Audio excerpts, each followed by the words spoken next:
All right, guys, what's going on? It's Jack, and welcome back to another video. So in this shorter video, I wanted to discuss something that is definitely in the realm of possibility, and that is Bonnie Ross basically taking over Activision after Microsoft pretty much buys the company completely, and the deal basically goes through. So this is something that has been rumored in speculation from other content creators out there that have made that, from insiders and stuff like that. But for the most part, it is speculation until we find out. And as you guys know, Bonnie Ross was the former head of 343 that has very recently left due to personal issues, but she kind of stated that she was already planning to leave.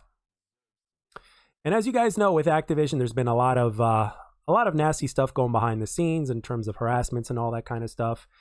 So with Bonnie Ross taking over, obviously being at that position, obviously that would help change the culture up. But even without Bonnie Ross taking over, with Microsoft just buying things, I mean, it would be better than the current leadership of what's going on right now with Activision, right? So at least in theory, and at least we hope so, right? So ultimately, as far as that aspect goes, okay, cool.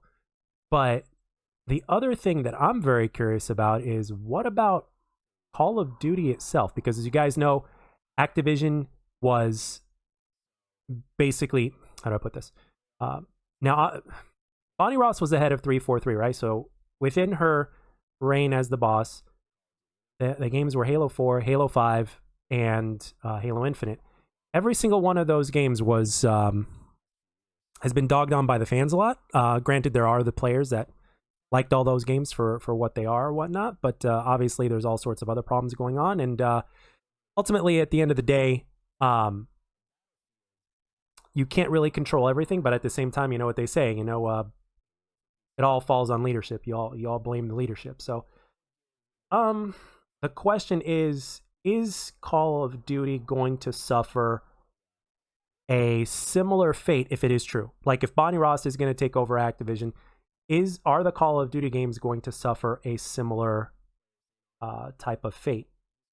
Now, granted, Call of Duty already has its fair share of problems, obviously, but beyond that, there's obviously a couple more things. So ultimately, at the end of the day, is it something that that is going to transpire onto Call of Duty in terms of what happened to Halo, or is it just going to be overall better because of how things are going to change? I don't know.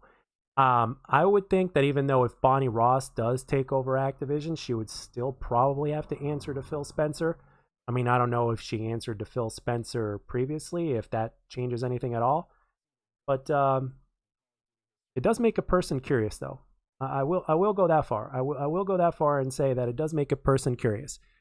So I think from a Halo player's perspective, I think Call of Duty players might be worried or should be worried. And then at the same time, from a different perspective, it's like, maybe not. Maybe we shouldn't be worried. Maybe we're just thinking into a little bit too deep. But with that being said, I want to know down in the comment section what you guys think.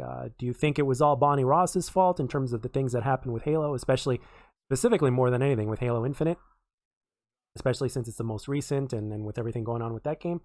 Or do you guys think there's more to the story, and even if you are in a leadership position, you can only do so much, or they attempted to do something and it backfired on them, or maybe there was just, there's just so many different possibilities and things like that. But I want to know down in the comment section, what do you think would happen if Bonnie Ross took over for Halo? Legitimately curious about this. Better, worse, the same, no change?